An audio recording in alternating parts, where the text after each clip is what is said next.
盛夏时节，武威市永昌镇的乡亲们都喜欢在一座古老的石碑下聚会纳凉。这座石碑是元朝一位亲王的纪念碑，也是镇子上最重要的文物古迹。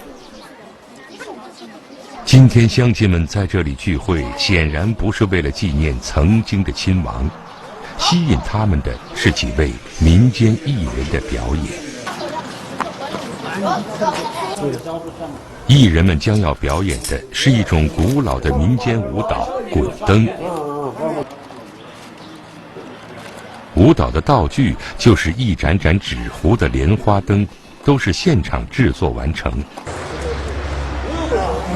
咱们就活下两个地上，腾，过上去，腾。两个人就会唱气哈，就吸引这个香米的人，丢过来，香米不让人家丢过来，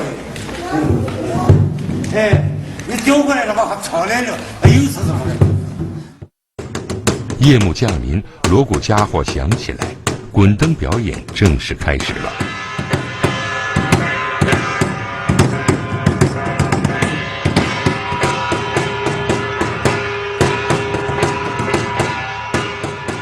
敦煌舞蹈研究专家高金荣教授在武威一带采风时，偶然看到了滚灯舞。高金荣发现，滚灯舞的动作和敦煌壁画中常见的 S 型舞姿十分接近。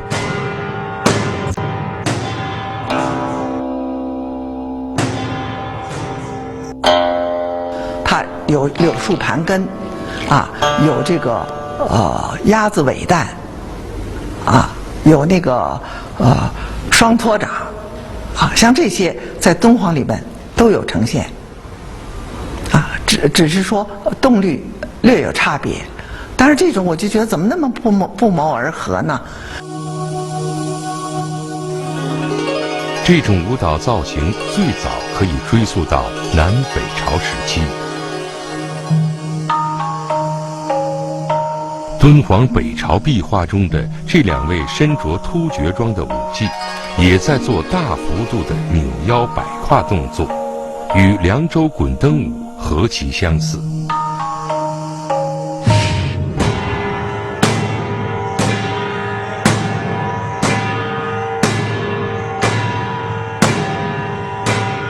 那所以我在步伐里边就吸收了它的这种交叉步。我在这个它的动态里边吸收了它的出胯，冲肋，当然这就是又给它美化了，那么双手平托，这更多的手臂的这个位置，滴当哒当哒当，带滴当哒哒滴。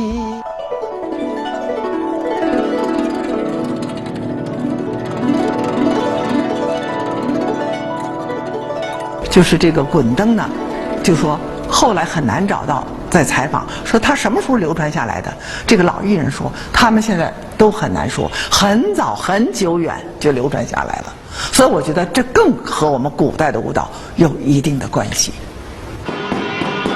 经过比较和分析，高金荣认为，凉州民间的滚灯舞就是敦煌壁画乐舞的一个活标本，它的历史很可能已有1500年之久。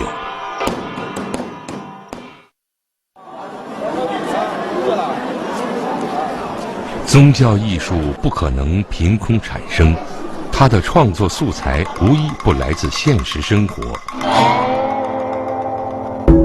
莫高窟的音乐舞蹈总体上分2大类，一类是极乐世界的仙乐，一类是民间的俗乐。而且在大多数的洞窟里，仙乐和俗乐同处一室，组合成奇妙的交响。隋唐5代时期的敦煌壁画中出现了大量的带有故事情节的民间酒宴、嫁娶、出行和祭祀舞蹈，引起了专家们更大的兴趣。所有的专家都会承认，宗教艺术来自生活，你也不得不承认，用宗教这面泽光的镜子来反映的生活。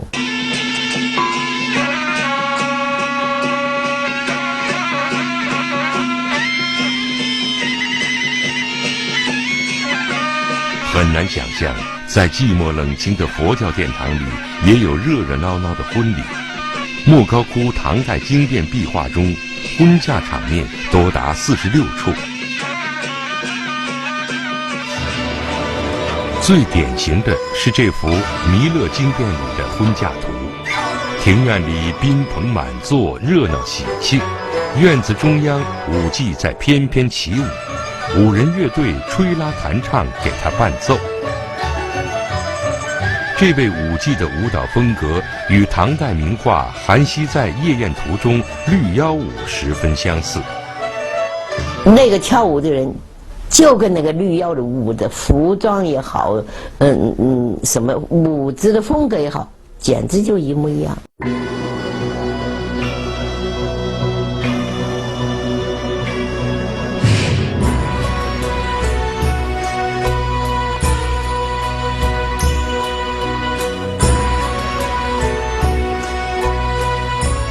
榆林窟的回鹘人与汉族通婚场面也很引人注目。新娘是典型的回鹘贵妇头饰，新郎则是汉族官人打扮，一对男女载歌载舞。一位侍者拖着盛酒的盘子，好像在随时准备敬酒。这就等着去让人喝酒的，就是酒宴上一种娱乐性的舞蹈。比如说就说轮到某一个人需要他跳舞了，那么他就是端起酒杯他一面跳的时候，那么他跳各种动作，跳到你的跟前，那么就请你一起跳，或者请你喝酒。为什么讲究戒律的佛教殿堂里会出现世俗的婚嫁酒宴场面呢？那么我们就看到，就中国古代的佛教，它和民间的生活和宫廷的生活，它是有很多关联的。就是在寺院里面，我们知道敦煌的寺院里面的学校，曾经有过很多跟敦煌的贵族的子弟在那儿学习，那么他们同样要学习这些礼仪礼节。那么这些宴乐上的东西，一定是古代礼节方面一个很重要的一个内容。佛教经典说，在西方极乐世界，人的寿命能达到84000岁，女人年满500岁才出嫁。于是画工就依据现实生活中的婚礼场面来描绘佛国世界女子出嫁的场景。通过这些画面，我们可以看到当时的婚礼习俗、风土人情，获得民族民间舞蹈的历史资料。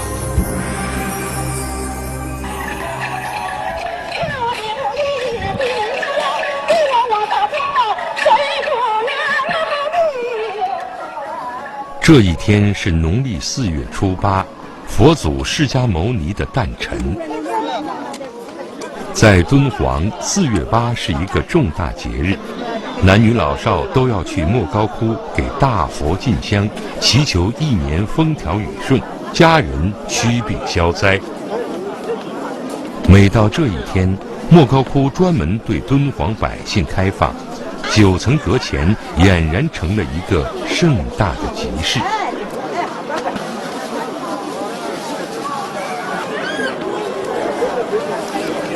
这帮车步行上来的了，坐车来的，吃包子来的了，都还坐下，这天人都过大上，今天咱都过到4月8的了。各种民间演唱班子就地摆开场子，在大佛面前唱起了大戏。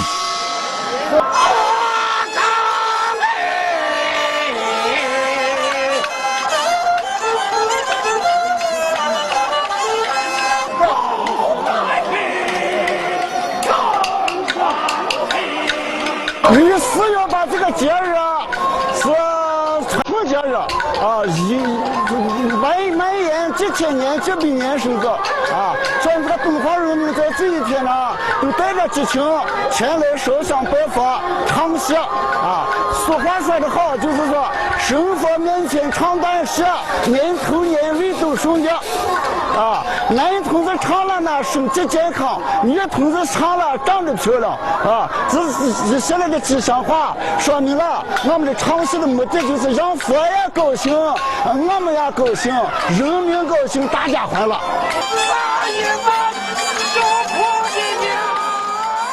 这样热热闹闹、与佛同乐的场景，早在1000多年前就是画工笔下的题材。这幅壁画描绘的是盛唐时期民间礼佛乐舞的场景，舞者面朝佛塔，以大幅度的跳踏动作起舞礼拜。他身后是一支6人的民间乐队在吹拉弹唱。紧邻旁边的人们在吃喝消闲，不远处正是耕作的农夫。有趣的是，画面上还有4个穿着肚兜的儿童正在玩沙雕，他们用沙子仿造一座佛塔。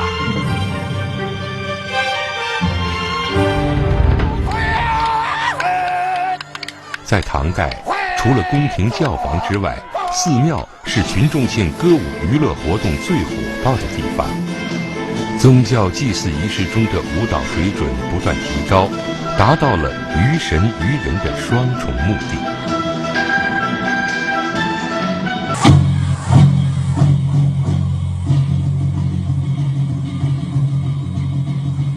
在手之舞之、足之蹈之的上古时代，舞者常常戴上面具，装扮成各种野兽的形象来表演。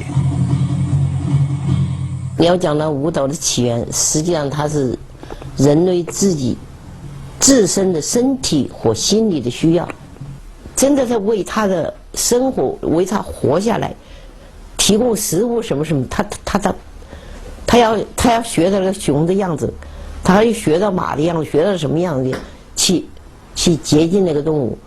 那么同时他也要就是对自己在狩猎的过程当中或狩猎得胜利了以后要对表示一种感情的发泄、感情的快乐，那么模仿某些野兽的动作来进行跳。这个在中国古代文献里面记载很多。在敦煌壁画描绘的西方净土世界里，人们常常会看到一种人头鸟身、手持乐器演奏的乐舞形象，被称为嘉陵频伽。人头鸟身的嘉陵频伽是佛教里的神鸟，它能唱出世界上最动听的歌声。在印度人心目中，它是音乐的祖师。他们大摇大摆地漫步在佛陀和诸菩萨身旁，游走于乐队和舞伎之间。他们的歌声每天都在天宫里回响，供诸佛享用，令天地动容。敦煌壁画中的所谓的嘉陵频伽形象，我考证的结果是唐代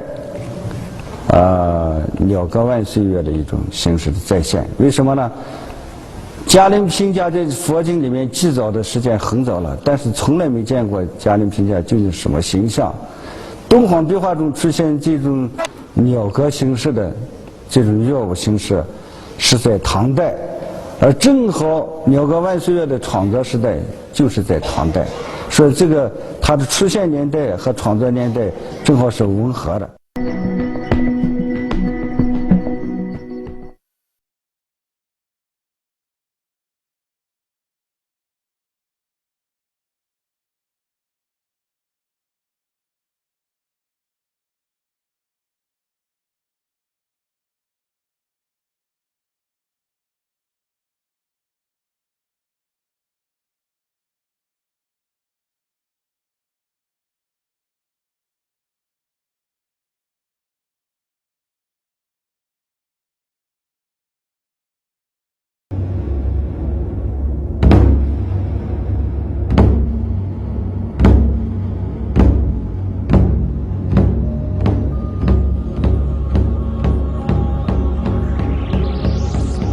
莫高窟壁画绘有大大小小800多面鼓，击鼓而舞的舞蹈形式在华夏各民族中长盛不衰。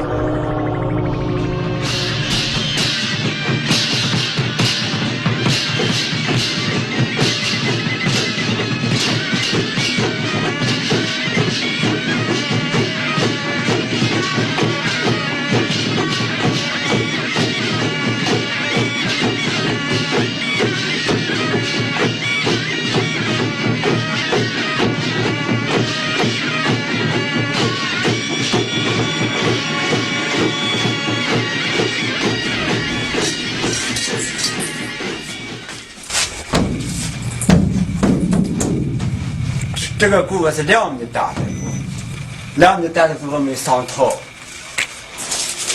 这个是1米5的鼓也是上套，一共是6套大鼓。武威市凉州区四坝镇的董永福家里保管着60多套宫鼓子演出的服装道具。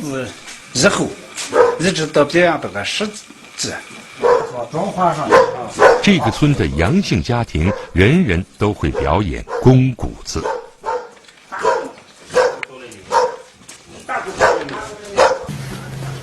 宫鼓子据说是西汉时期汉朝军队和匈奴作战时流传下来的，现在已被列入国家级非物质文化遗产。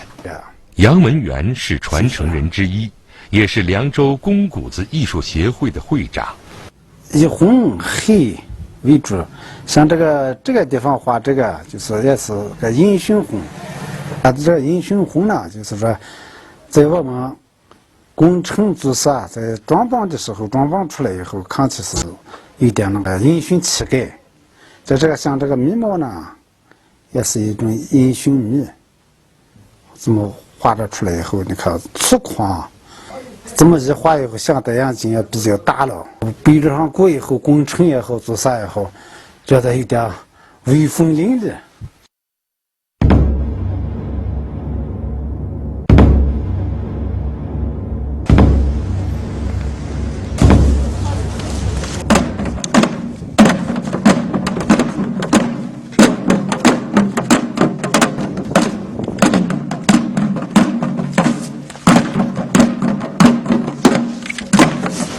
火下来烧了，出来烧了，那会儿就整个就嘿咔咔咔，嘿咔咔咔。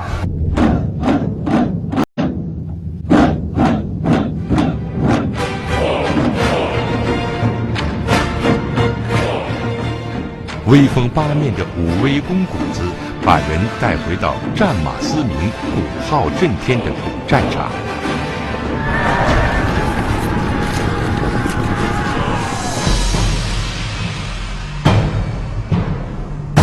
莫高窟156窟张议潮出行图，就是古代统兵出征场面的真实再现。这幅气势恢宏的壁画，表现了唐朝归义军节度使张议潮统兵出行的壮观景象。走在最前列的战马列阵，马队中有4只号角和4面大鼓，5号齐鸣，惊天动地。打击乐器使用比较多，为什么呢？它主要是振奋人心、传承悠远，对于这个鼓部将士有个很大的作用。中唐时期，敦煌连同整个河西走廊被吐蕃占领。虽然吐蕃人也信奉佛教，也继续在莫高窟开窟造像，但他们带来了汉族人难以忍受的奴隶制社会风俗。谁家结媳妇儿，初夜全是他的，你这汉族人哪里受得了啊？所以他弄不久嘛，站不久嘛，那就是张议潮团结了，甚至包括藏族的奴隶，团结起来就把吐蕃赶回雪山去了。你到那儿去奴隶制吧，你到那儿去出夜权，你到那儿去吧，你别跑到我们这儿来。公元661年，张议潮统兵打败吐蕃，收复了河西走廊，后来被朝廷敕封为归义军节度使。156窟就是张议潮的家庙。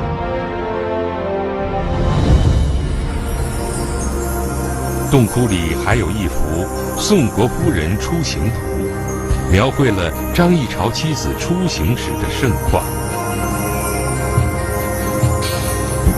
前面开道的是一组奇特的杂耍表演，一人头顶长杆，杆上同时有4个小孩在翻滚。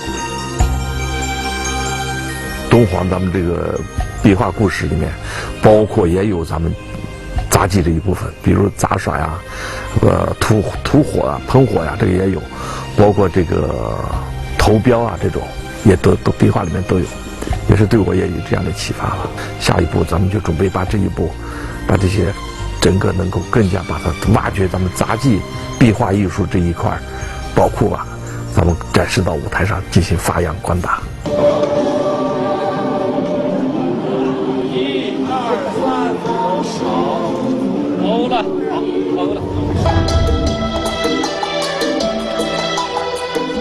壁画上的这些杂技，如今也被搬上了舞台。甘肃省杂技团创作推出的大型杂技舞剧《敦煌神女》，再现了宋国夫人出行图中令人叫绝的杂技和壁画中千姿百态的舞蹈。每天晚上在敦煌大剧院上演，是敦煌唯一一部常年演出的剧目。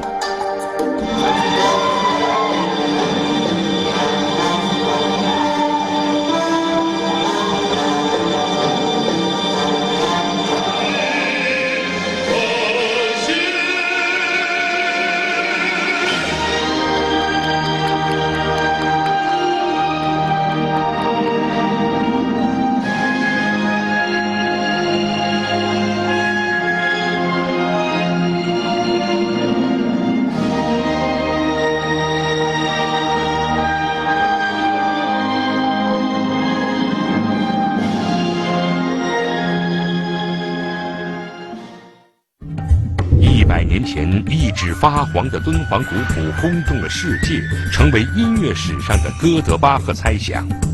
究竟该如何破译敦煌古谱？为什么几位音乐家呕心沥血破译出来的曲子又各不相同呢？